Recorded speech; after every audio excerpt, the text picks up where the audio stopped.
Number one, I've never denied that I shot my wife. Not one time. Yes, I shot her. And I shot her because of what the situation she put me in the state of Florida.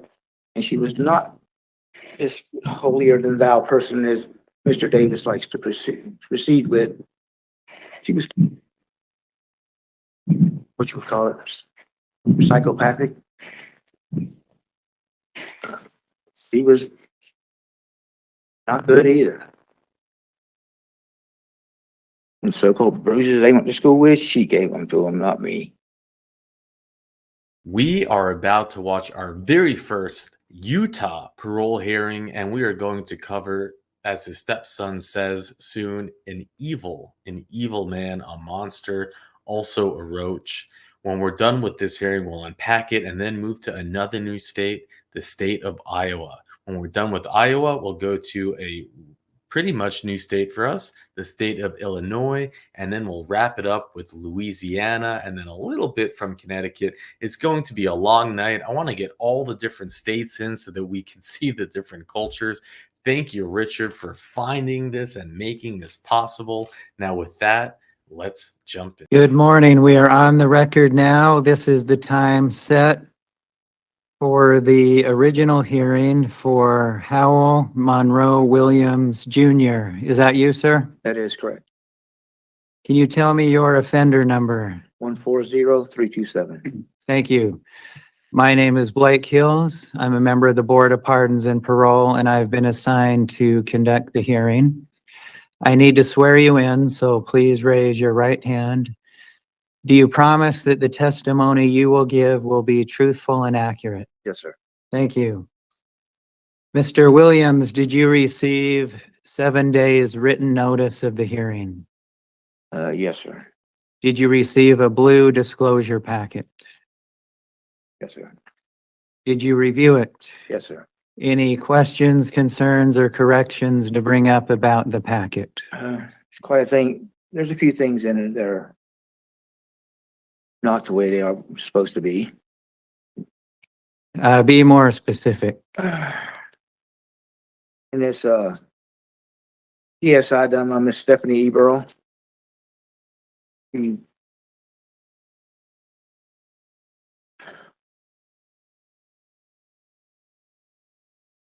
Wrote it down. Yeah, it says I still have warrants out of Florida, which I do not. Because I wrote every county that I've ever committed a crime in the state of Florida and got their, see if I had a warrant, outstanding warrant, and they were all said no, and there was no warrants. Okay. The so-called sexual battery charges, they were dropped when I went to prison for the last time in Florida.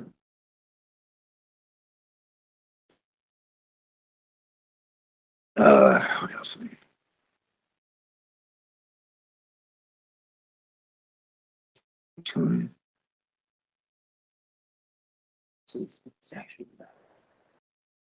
Oh, and it says I have 15 years post probation. I don't have 15 years post probation. I wrote probation parole there too, and they said I have nothing outstanding in the state of Florida. Period. Plus, I don't know where she got that I was married 7 times and had 3 children, because I've never told anyone I've been married 7 times and had any children.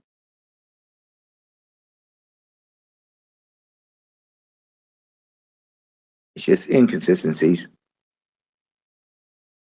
And he says, I reported being involved in a non-serious accident in 1988. It was pretty serious. It broke my back and my jawbone and my eye socket. And it's what's called chronic pain. And then it's, she says, he poses a real threat to safety, to society, especially to women. I don't see how she could even put that statement in there.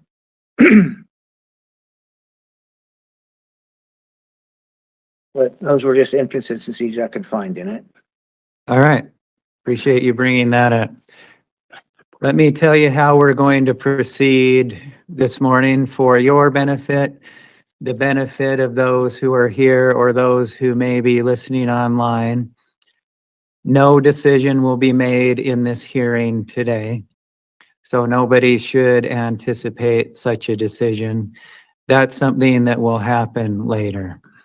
The way we will proceed is there is a victim representative here, and we will hear from him first.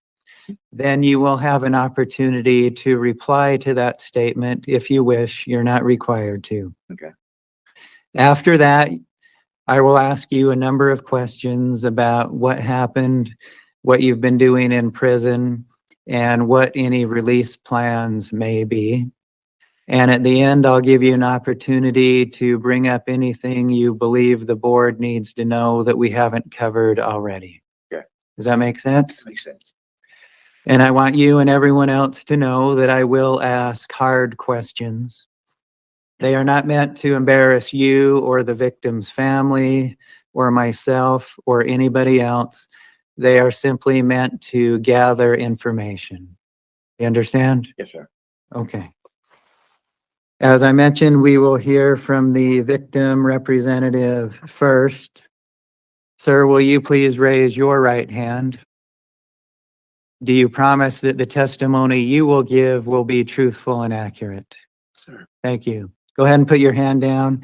I do have your name here, but for the record, will you state your name? My name's Evan Jeremiah Davis. Thank you. And if you wouldn't mind, move the microphone just a bit closer to you. Okay. That should be fine there. Go ahead, sir, and tell me what you would like the board to know. To begin with, the statement that he said about, sorry, my throat. That's what the water's for. I'd like to clarify the statement that he said about the sexual battery charges in Florida being dropped. I'm curious as to if those charges were the ones involving myself, who was 10 years old at the time, or my younger sister, who was 8 at the time. I feel that I deserve like some knowledge about that because I never really got any clarity.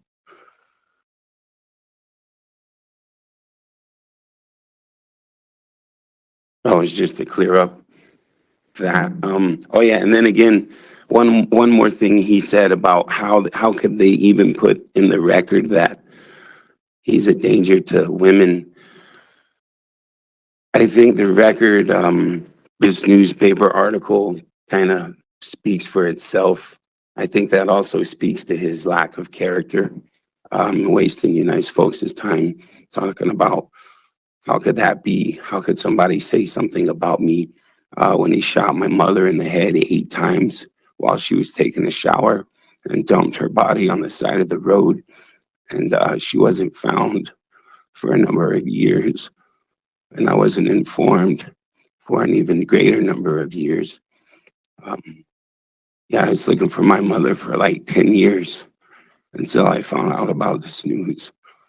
And so one, before I even get started, just to address those 2 points, I'm curious about the sexual battery charges, if those were in fact the ones against me, my little sister Jessica, who I haven't seen since I was 10, by the way, or my other brother or my other little sister because of this man's actions. And also, I just like to clarify and just, I don't know, I thought we just raised our hand and swore to tell the truth, and I'm confused as to how he could honestly sit there and ask how he thinks somebody thinks he's a danger to women when he admitted he wrote a letter about what he did to my mom in the wall, but buried it in a wall. I don't think he's arguing that. I think he's here trying to argue a technicality. And so I don't know if we could have him raise his right hand and try to get him to promise to tell the truth again. Sorry, I just wanted to mention those 2 things before I got started. Wow, respectfully, sir.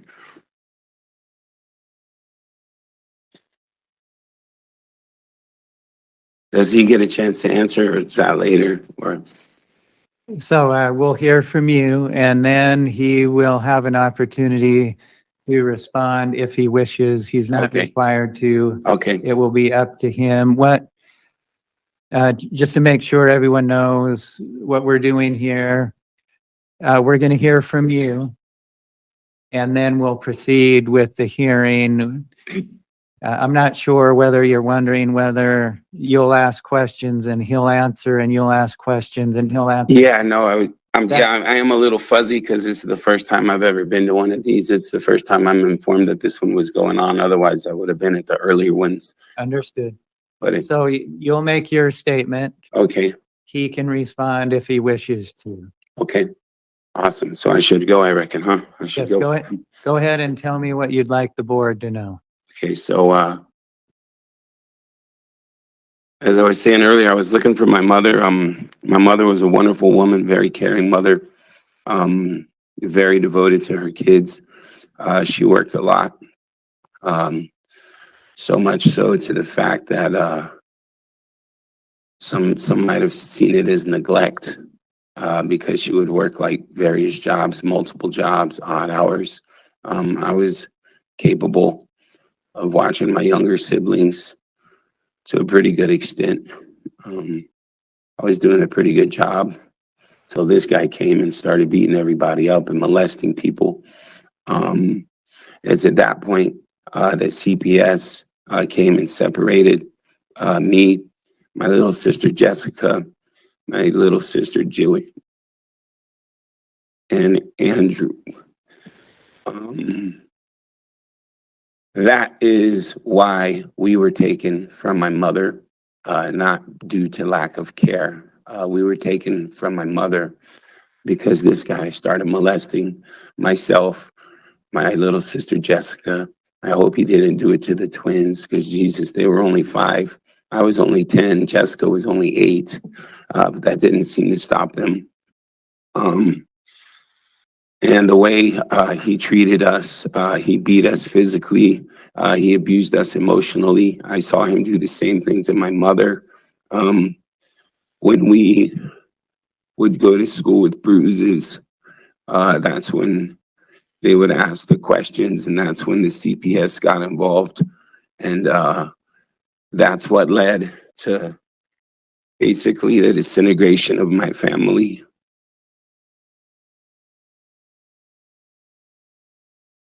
I think that was 80. Oh, sucking math. Hold on, can I have a second to try to count, please? 3rd grade?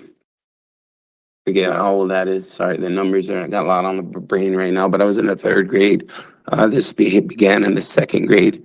By the 3rd grade, they had seen enough of it, and that's when they came and took us. I haven't been able to find my younger siblings since. I've tried. I've gone to various courthouses in Florida, looking, like trying to find them. I want to make sure that they're okay, alive. Looking for them brings me anxiety because of what I found out about my mom finally after looking for her for so long, getting that, like, about the worst news you could get.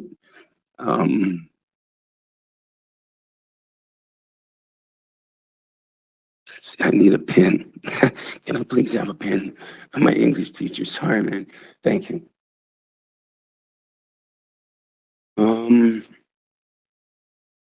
I promise not to throw it. Let's see here. So, and so I've had other people try to help me find my little brothers and sisters, to no avail. I hope they're well. I pray that Jessica, I worry most about Jessica because she was 8. I remember everything, like everything. I pray that she doesn't. I hope that her being a couple of years younger would spare her. I really pray that she got off a lot cleaner than I did. After CPS took us, I was sent to live with my father. I lived there till I was like 18. I went off. I joined the Air Force. I was doing a really good job in the Air Force. I got these EPRs over here. They say, man, Airman Davis is a pretty shit hot troop. He knows his stuff. He acts right. He's really well behaved. He's a pretty model airman. I don't know if you would like to look at these, sir. And then well, after I got the news, I pretty much lost my mind. I was still a really good airplane mechanic. I just didn't have my military bearing anymore. And I was working on fighter jets at the time on a flight line. And so they had to take my flight line badge, basically making me useless in the Air Force for my job that they had trained me for. I spent 6 months training to be a jet mechanic. And I really loved what I was doing. I was really proud to serve my country. I did a really good job at it. That's their words, not mine. And the behavior, everything was on point until I got this like pretty soul crushing, devastating news. I'd been trying to find my mom for like 10 years. And then one day we get the call that this happened. They found my mom nude, partially disturbed by animals, with a ring of bullet holes in her head. That sound familiar?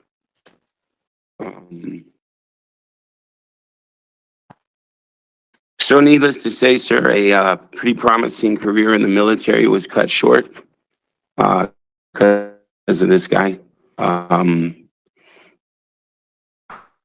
have those records. Well, I got part of this is some VA stuff. I'm still fighting with those clowns, but I got these. That's in the. I do have records of that as well. Yeah, I'm really stoked I survived. There was about 5 years I was pretty hell on wheels. And just hitting it pretty hard. Never malicious. Never like mean to anyone.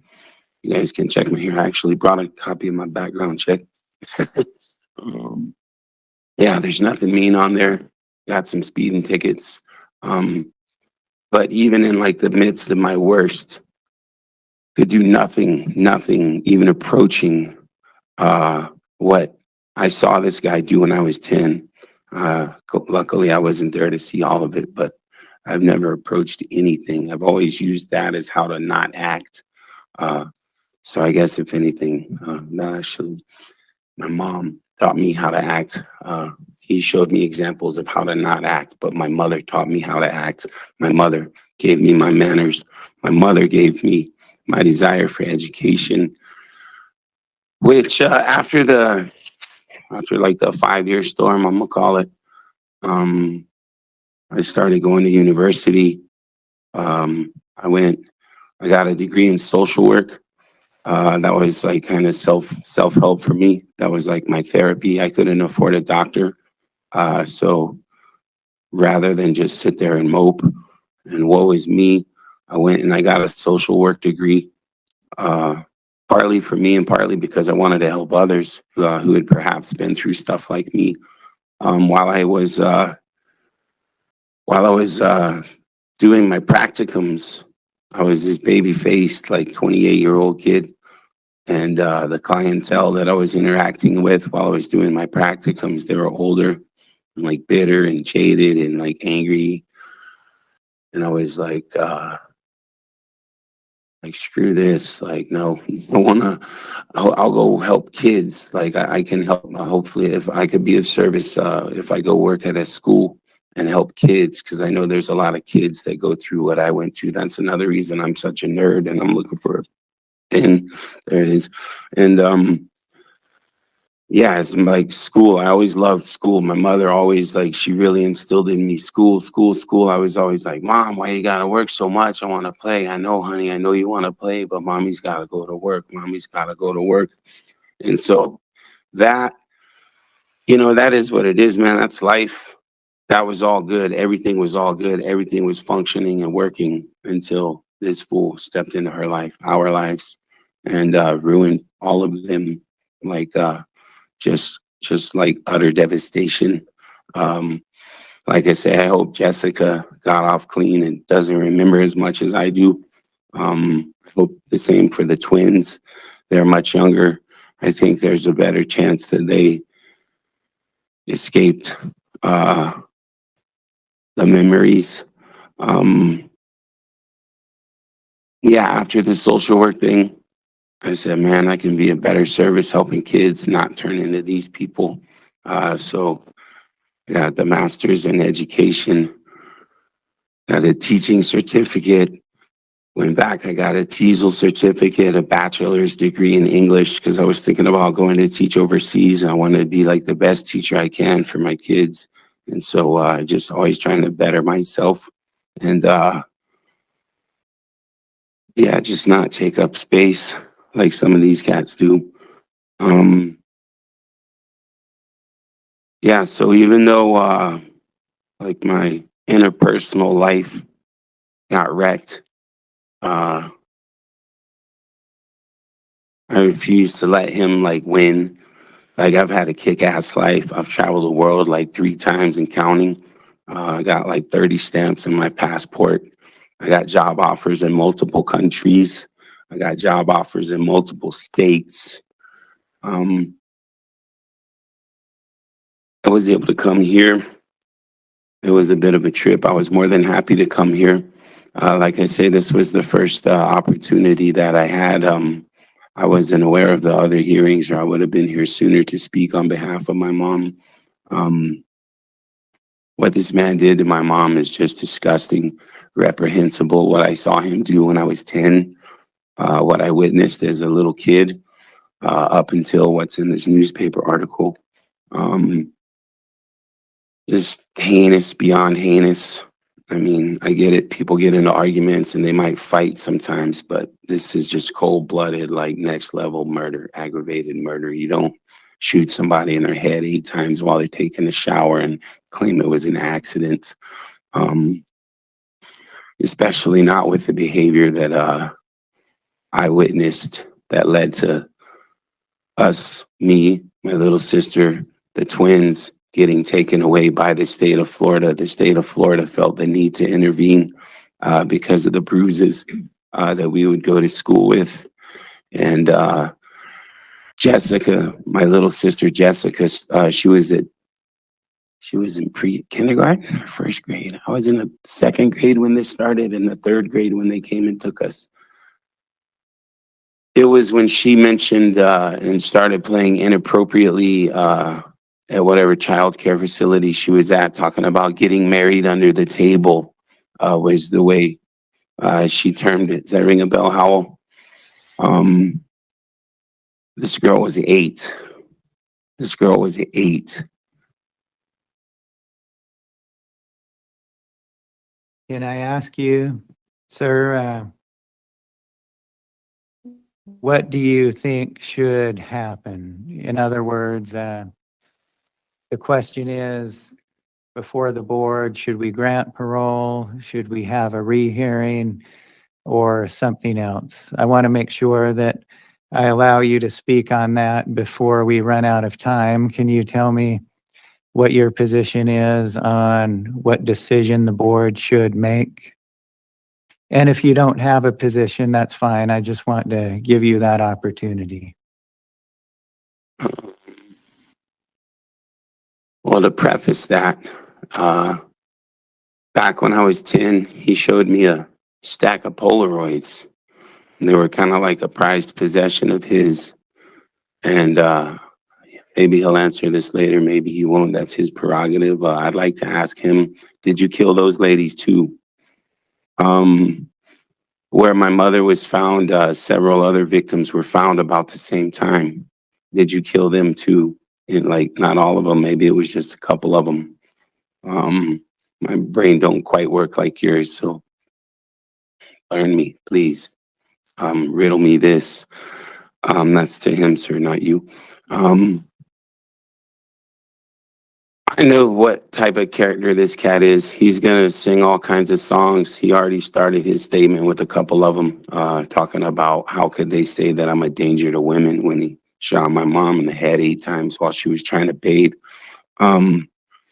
Also, what was the first part they caught me up? Oh yeah, the sexual assault charges. I'd like to make sure that those are really have been dropped, and I'd like to know if they involve me.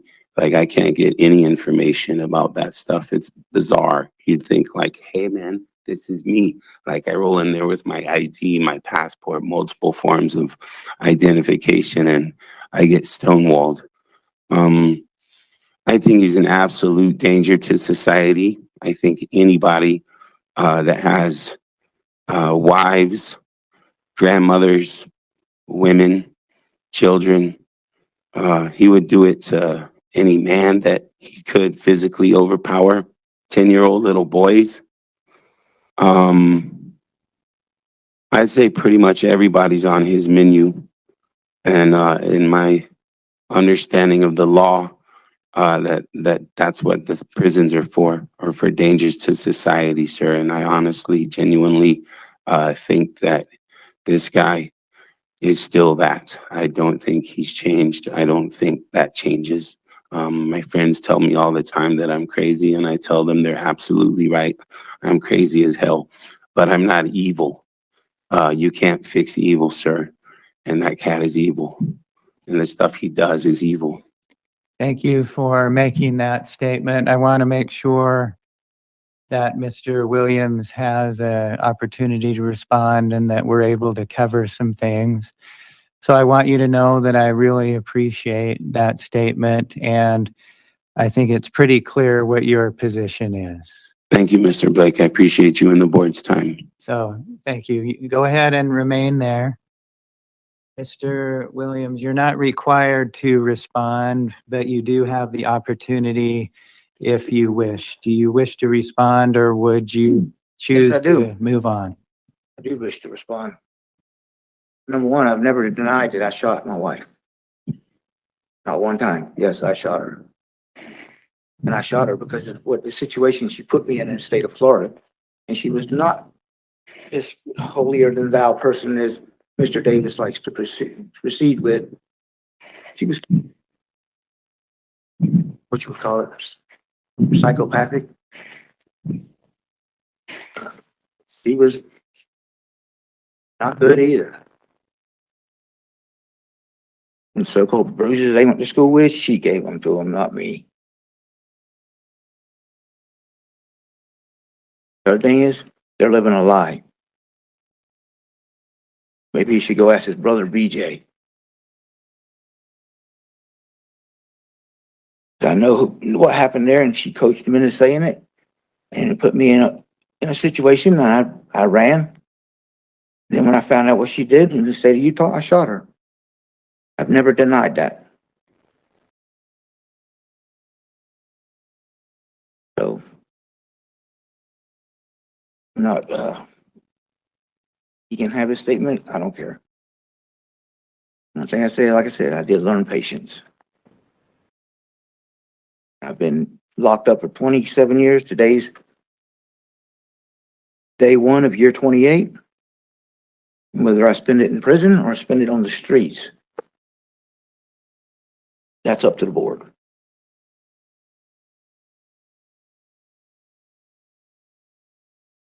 All right. Now, the young man's living a lie in his brain. I don't know where it came from, but I actually do know where it came from. It came from his mother.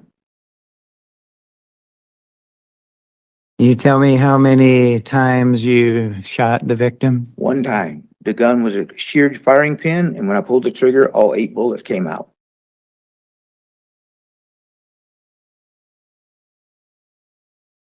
Is your position that this was a justified incident? It was not justified. I was young and reckless and not living my life correctly.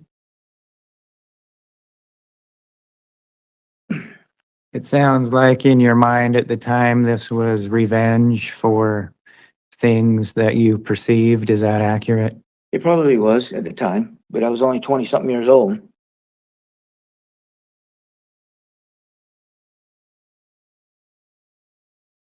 And in your recollection, how much time went by before you were charged? They didn't even report her missing for 8 or 9 years. And Her own mother didn't even report her missing.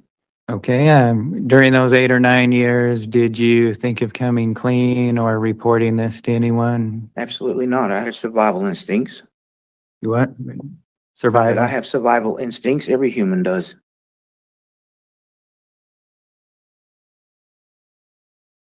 I noted in your statement to the board, there was a section for victim impact. And you wrote N/A, so in other words, not applicable.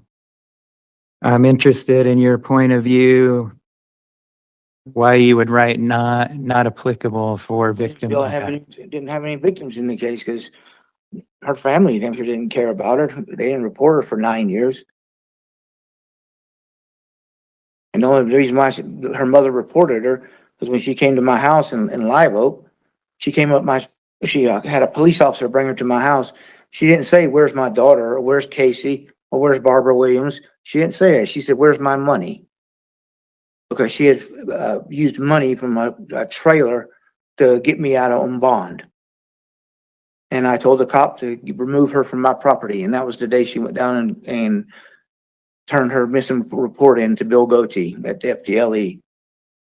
So if I'm hearing what you're saying, you put not applicable because there are no victims of this crime. Is that Not your that I know position? of.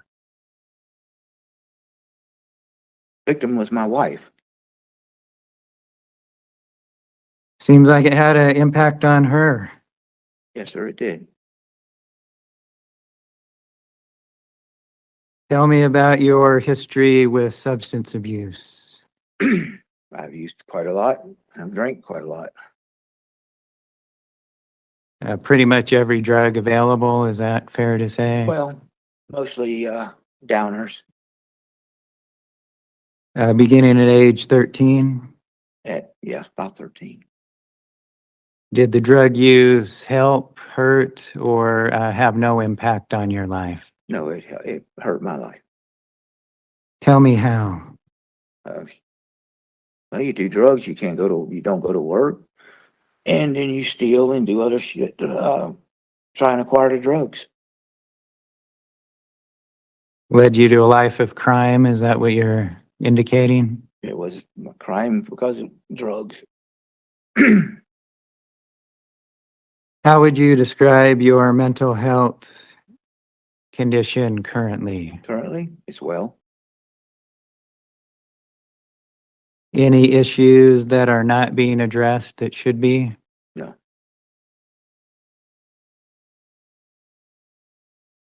Is there anything the board needs to know about your physical health? Only that I had a bacteria in my spine that started eating my sciatic nerve. And now my right leg and hip are very painful.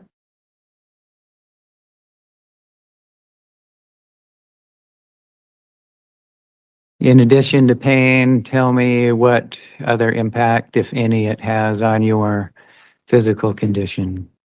As in work or Here's the question. Is there anything about your physical condition that would impact your ability to work or go to treatment? no. You could do both of those Yes. things?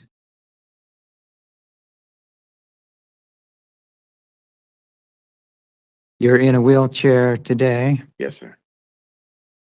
Is that a constant situation or temporary or? Temporary. Till my sciatic nerve starts healing itself. What is the prognosis? It was a strep bacteria that went to my spine. And now I got a PICC line in my arm that I take antibiotics every day for. Till June the 7th. Have you participated in any treatment? And I've been day-night drug treatment. I did AA, I did NA, I did practically every class and thing you can do in prison, especially while I was in the state of Florida. What about here? Any treatment programs that come to mind as being useful? Participated in any treatment programs here. Can you tell me why not? Because I really, at the time, didn't feel that they were necessary.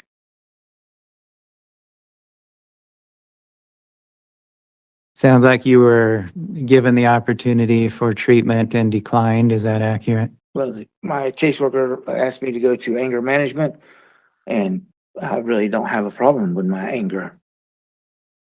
So I declined it. That was the only one she recommended in 15 years of her being my caseworker. So in 27 years, you've been offered one program. That's it. Nobody ever talked to you. 27 years, I've completed almost 81 certificates from the state of Florida and some certificates here, but it's not in the last 15 to 20 years, I have not participated. And I want to make sure I'm not misunderstanding. Okay. You've declined treatment because it's simply not necessary. I declined anger management because I don't feel I have a problem with anger.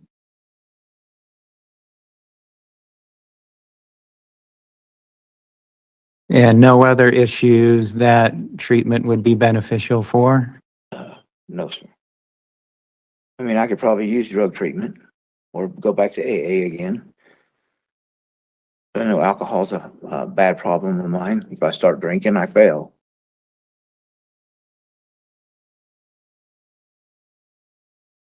Given that, is there a reason you haven't participated in drug treatment? It's just prison. There's drug treatment in prison. I know there is drug treatment in prison. So tell me what that means, that you haven't participated in treatment because this is just prison. Help me understand what that Let's means. see, I was given a 5 to life sentence, which in my view, that 5 years means that you would have a parole hearing in 5 years. Well, that never happened. And then when I sued, well, not sued, but I put a petition against the board to get them to give me a hearing. The board back then, not you and not the members of the board now, but back then, held a redetermination with no notice, and there was no notice of it at all. 6 days before my hearing about my parole date. And so now that invalidated my whole petition because they held a redetermination and said no change. So I'm looking at it sitting here 25 years and now I'm 59 years old. What's the use? They're probably not going to give me parole. So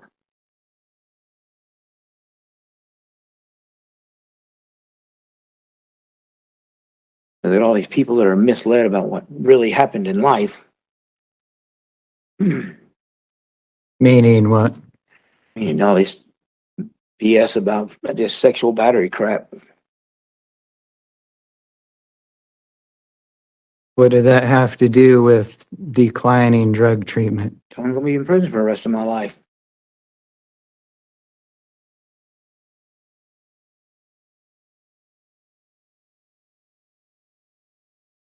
You're going to be in prison for the rest of your life. Why would you do any damn thing? If I had an inkling of hope that this parole hearing would give me parole, I would do everything. I would jump through the hoops and play the game.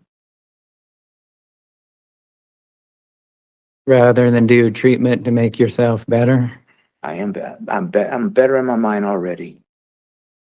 You're a perfect person? No, I'm not perfect. Neither are you. Nobody in this damn room is perfect.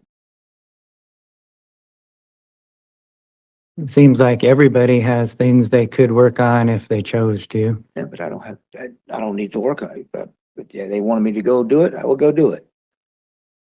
I notice you have a page and a half of disciplinary violations. Sure do.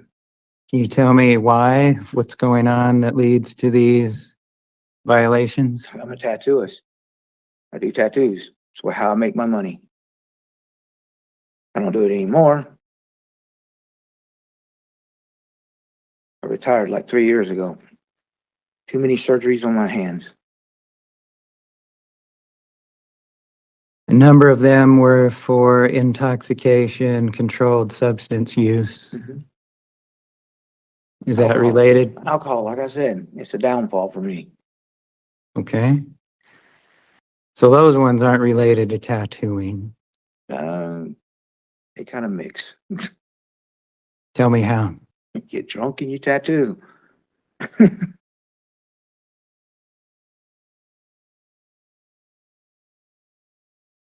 People want a tattoo from a drunk person? I'm at my best.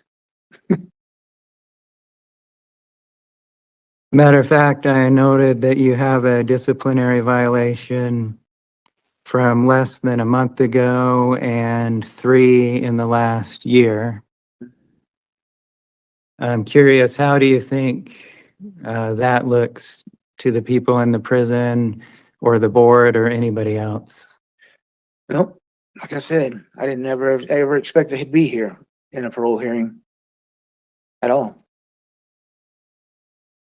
Meaning you just don't care one way or the other? Sometimes I don't. I mean, if I get out, I'm not gonna drink out there. But I already have people out there that have tattoo equipment and inks and all that and ready for me to go back to work. So to be clear, are you requesting parole or is your position you couldn't care one way or the other? I would like to have parole. Yes, I would. Where would you live? I would have to live in Salt Lake first, in a halfway house.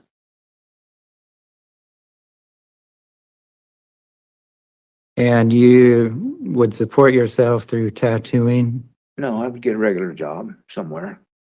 What sort of work? Painting. I do painting. I paint houses. I paint signs.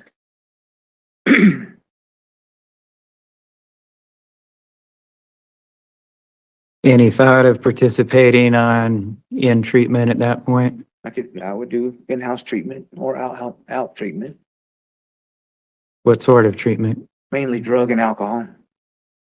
My vices.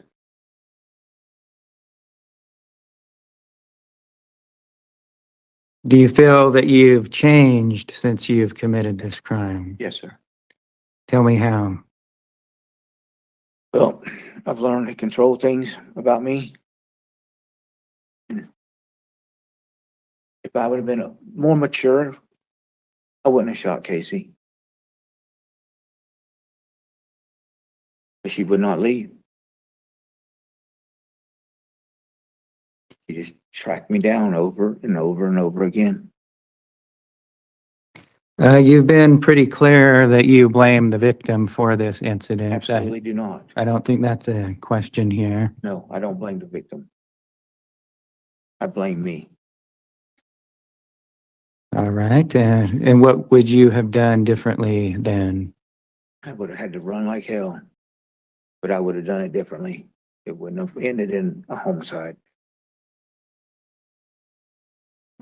Is there anything else the board needs to know in making this decision? Not sure I have anything else to add.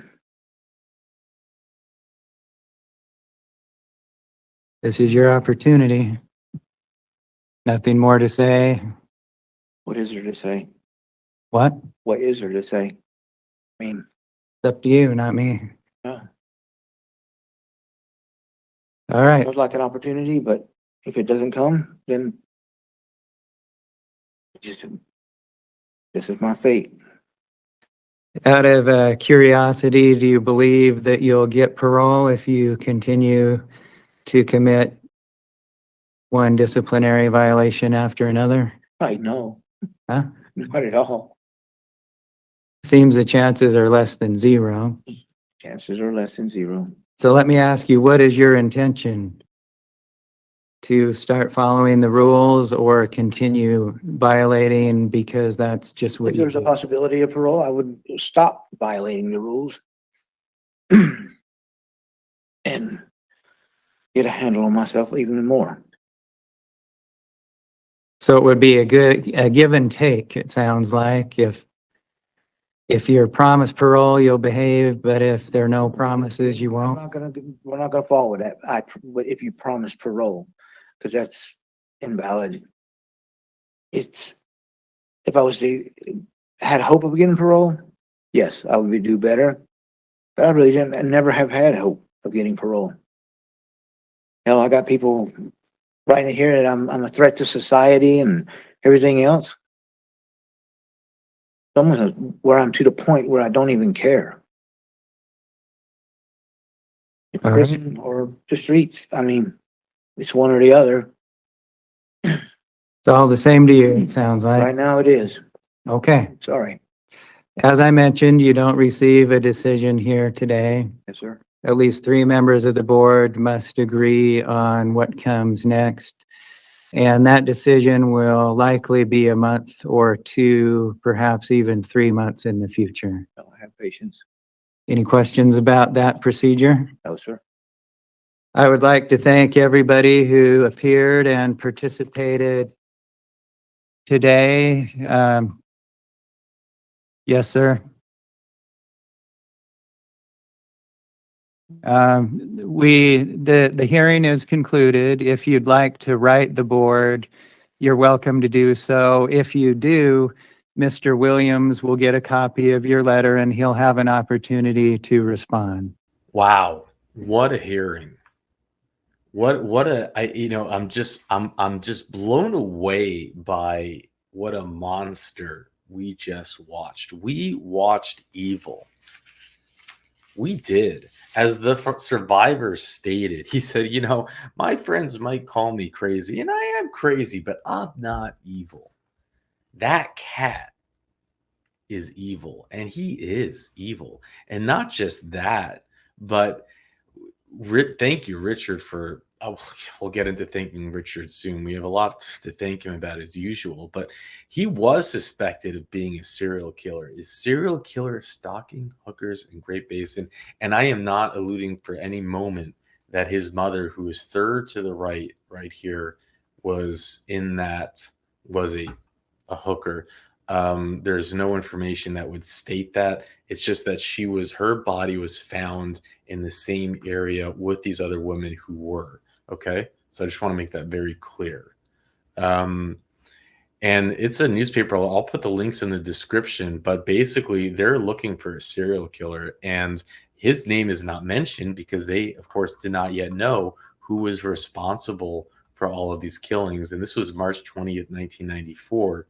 Now we have no reason, no proof to believe it, but that's what the victim was referring to when talking about if there are other victims.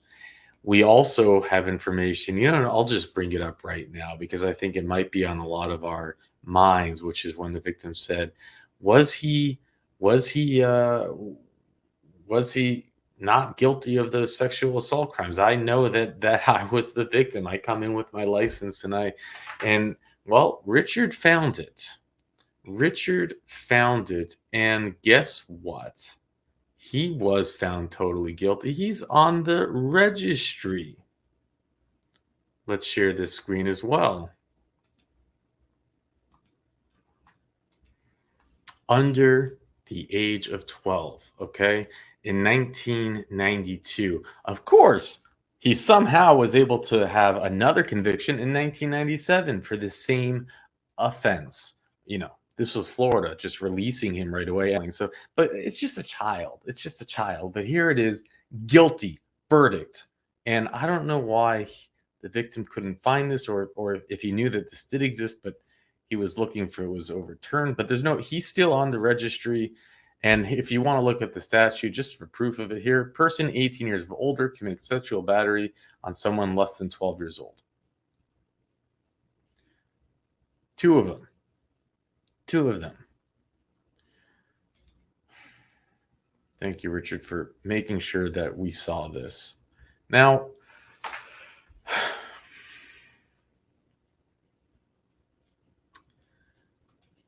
it's Well, we have some more information that we'll go over how he was caught, where he was, even the police officer that made it his mission to solve these cold cases. But I guess just let me just get some things again off my chest. How did you feel about the hearing itself, the format, the parole officer that did the interview? I like how I thought he did a great job on the interview. I thought that he gave the victim, the survivor, a platform to say what he wanted to say, and was respectful in bringing up time. I thought that he was, gosh, I mean, it's so if you like these Utah hearings, leave it in the comment section. We've already recorded dozens and dozens of them. And thank you, Richard, for finding it. It's not easy to capture these, and it's been a lot of work going into this. So we'll keep spinning the map for you if this is something that you want to see. But it is interesting to see the different cultures of how they operate. Now, it will go to the parole board members, and they make the final decision, which can be frustrating for some of the other cases that we're following when it's unclear how they're going to go. It's clear in this one he ain't getting paroled. Man, what's he say? I have no other victims. Oh, well, she's a victim. I killed her, but no one else is a victim. I mean, the guy is a classic sociopath. He's a classic antisocial, someone who should never be released. It's so clear. The idea that he's getting a parole hearing is actually surprising. I mean, he starts off with saying everything, how the interviewer is wrong. Isn't that interesting? The interviewer only gets information from him, what he shared with her. And then he shows up saying, well, this is wrong. That's wrong. I never abused women. I don't know what she's talking about. I've never done anything. This is all wrong. And it's like, shut up, cockroach.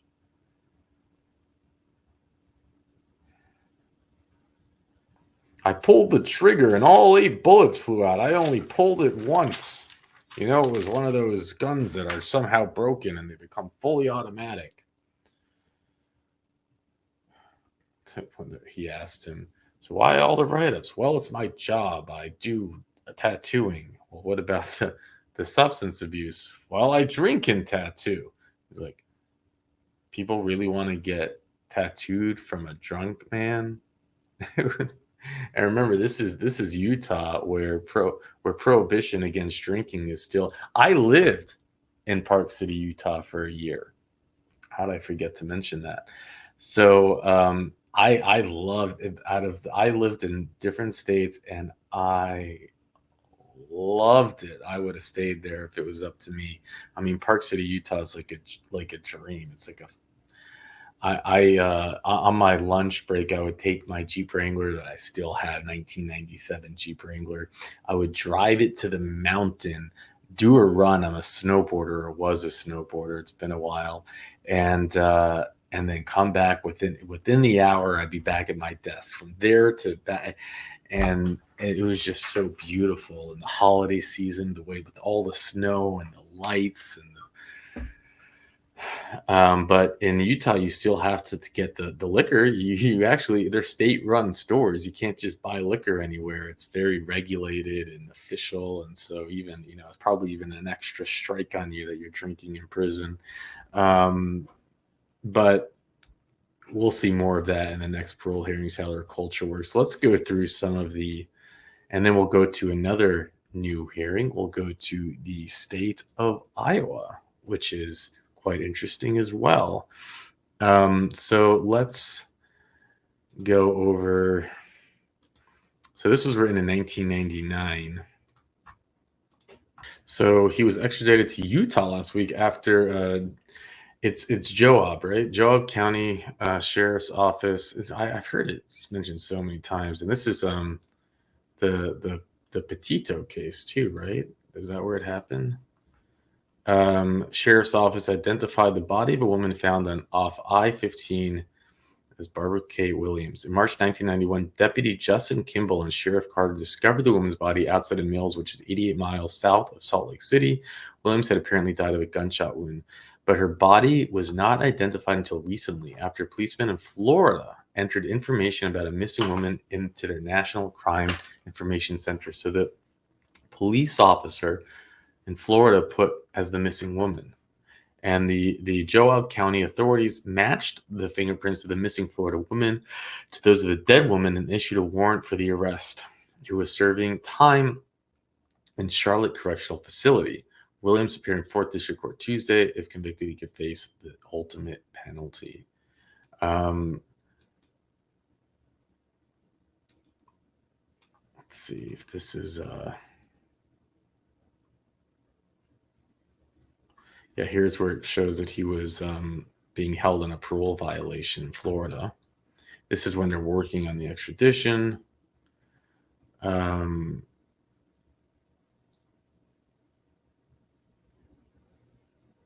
This case has really bothered me for the last 8 years, said Carter. I have made periodic attempts to find out who she might be, and I felt uneasy not knowing why no one seemed to miss her. That's amazing that they cared, that much. It would have been nearly impossible to identify Barbara without the cooperation of law enforcement agencies and help of our case sharing information. And here's the man in Florida. And here's how you have two states that intersect. You have Utah police that actually cared, and then you had this Florida cop that actually cared.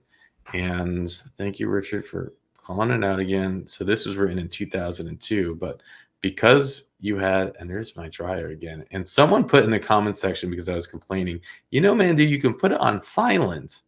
And I had never known you can put it on silent, the dryer. And when I read that comment, I went and put it on silent. There's a sound button. And you changed my life.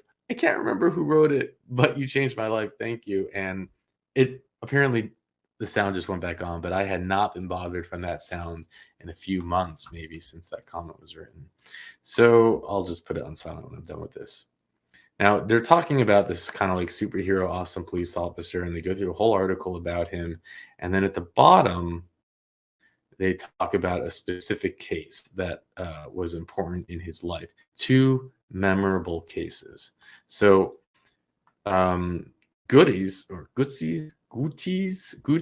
case is still unsolved murder with almost no clues. At 8:30 a.m., December 4th, 1999, record driver Eugene Parnell, 24, went out on a call that had a call box interested. 40 minutes later, passing drivers report. Okay, no, that's this one. Whoops. Here's the case. That was one. The first case. This is the second. The case Goodsey is most proud of took nearly 10 years and thousands of miles to solve. Barbara Williams was reported missing by her mother, a Columbia County woman, in 1990, working with Columbia County Sheriff Sergeant Randy Robert Goethe. So again, here's another lie that we call out. His mother didn't even report him missing. No, she reported her missing in 1990. So, not that we need proof that he's a liar, because he's a clear liar.